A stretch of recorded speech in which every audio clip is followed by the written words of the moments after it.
Okay, let's talk about Onward March. Now, Onward March event cards is the primary way on how the defenders get to act and move and attack. Okay.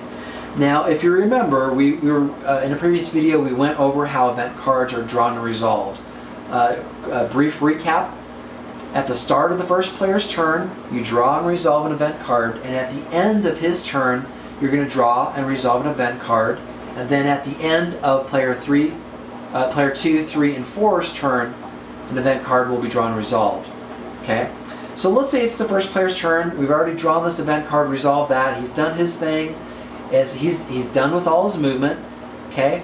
Now, whoever has the Fantasy Defender reference card, okay, is going to draw and resolve this event, okay, at the end of the first player's turn. What we see is an Onward March 2.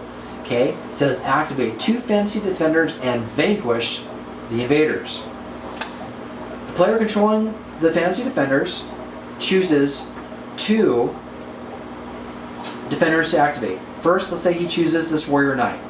They act just like the Dark Forces. They all get a maximum of 2 moves. Okay, let's say he goes 1, 2.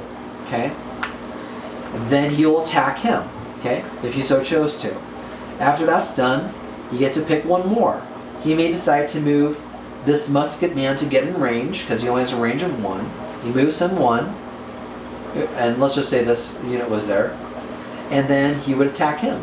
And then that's how it works. That's an Onward March too.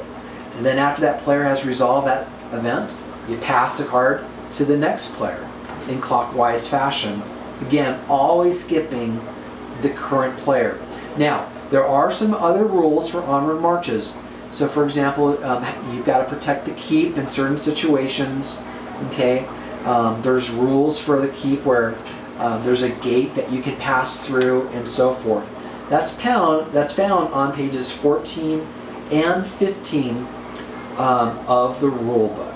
Okay, and that's Onward March.